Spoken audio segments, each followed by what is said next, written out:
నమస్తే అండి.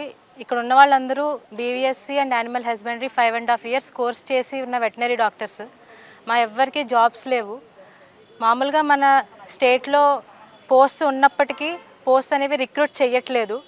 చంద్రబాబు నాయుడు గారు గవర్నమెంట్ ఉన్నప్పుడు మేము స్ట్రైక్ చేసినప్పుడు మాకు 3 టైమ్స్ రిక్రూట్మెంట్ జరిగింది.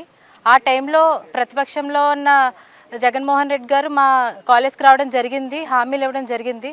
బట్ ఇప్పటి వరకు మాకు ఈ 5 ఇయర్స్లో ఒక్క రిక్రూట్మెంట్ కూడా జరగలేదు. మేమందరం middle class and lower middle class ఫ్యామిలీసే. మా పేరెంట్స్ మా మీద చాలా హోప్స్ పెట్టుకుని ఉండుంటారు. ఖచ్చితంగా వెటనరీ సీట్ వచ్చింది అనగానే చాలా ఆనందపడిపోయి ఉంటారు. ఎందుకంటే 5.5 ఇయర్స్ అయిన వెంటనే మా అమ్మాయి లేదంటే మా అబ్బాయి గెస్టెడ్ పోస్ట్ అవుతుంది, గ్రీనింగ్తో సంతకం చేస్తారు అన్నట్టుగా చాలా ఆనందపడిపోయి ఉంటారు. కానీ ఆ ఆనందం అసలు ఇప్పుడు మా పేరెంట్స్ కళ్ళల్లో కనబడట్లేదు. ఎందుకంటే సంవత్సరాల కొద్దీ అలా వస్తుంది, నెక్స్ట్ ఇయర్ వస్తుంది, ఈ ఇయర్ కాకపోతే వచ్చే సంవత్సరం వస్తుంది అని అలా వెయిట్ చేస్తూ ఉన్నాము. ఇప్పటి వరకు అసలు 5 ఇయర్స్లో ఎప్పుడు ఎన్నడూ లేనట్టుగా అసలు ఒక్క రిక్రూట్మెంట్ కూడా జరగలేదు. మేమందరం చాలామంది వేరే వేరే రాష్ట్రాలకి ప్రైవేట్ ప్రాక్టీషనర్స్ కింద అలా వెళ్ళిపోతున్నారు. అలా ప్రతి ఒక్క వెటనరీ గ్రాడ్యుయేట్ వేరే స్టేట్కి వెళ్ళిపోతే ఆ స్టేట్ డెవలప్ అవుతుంది తప్ప మన రాష్ట్రం ఎప్పటికీ డెవలప్ అవ్వదు.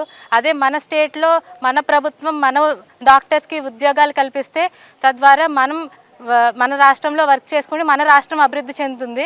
సొంత ఊర్లో మా అమ్మాయి వెటనరీ డాక్టర్ అని చెప్పుకునే పరిస్థితి కనబడట్లేదు.